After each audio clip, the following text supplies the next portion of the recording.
Con l'equilibrio e anche quel pragmatismo che a volte ci vuole, è quello del buon padre di famiglia, no? Qualche volta bisogna anche mandar giù, stare zitti e trovare una soluzione. Vede un'impennata dei consumi, soprattutto all'estero, un calo per quanto riguarda i consumi interni, quindi non dobbiamo dimenticarci però anche degli italiani, del mercato interno, della vendita appunto qui da noi.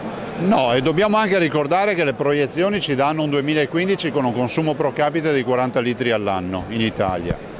Certo è che sono stati bravi i nostri produttori a internazionalizzare, quindi il fatto che il vino italiano sia ancora con un trend positivo nelle esportazioni ci fa ben sperare. Ricordiamo poi un altro aspetto positivo, che quest'anno il comparto cresce del 5% in fatturato e fattura quasi 9 miliardi di euro. Siamo i primi produttori mondiali e il Veneto è il primo produttore italiano, per cui con i nostri 10 milioni di ettolitri ci facciamo spazio sui mercati. Prova ne sia che il Prosecco, che cresce a 2 cifre, ci permette per la prima volta nella storia di guardare i francesi dallo specchietto retrovisore. Li abbiamo superati con 453 milioni di bottiglie.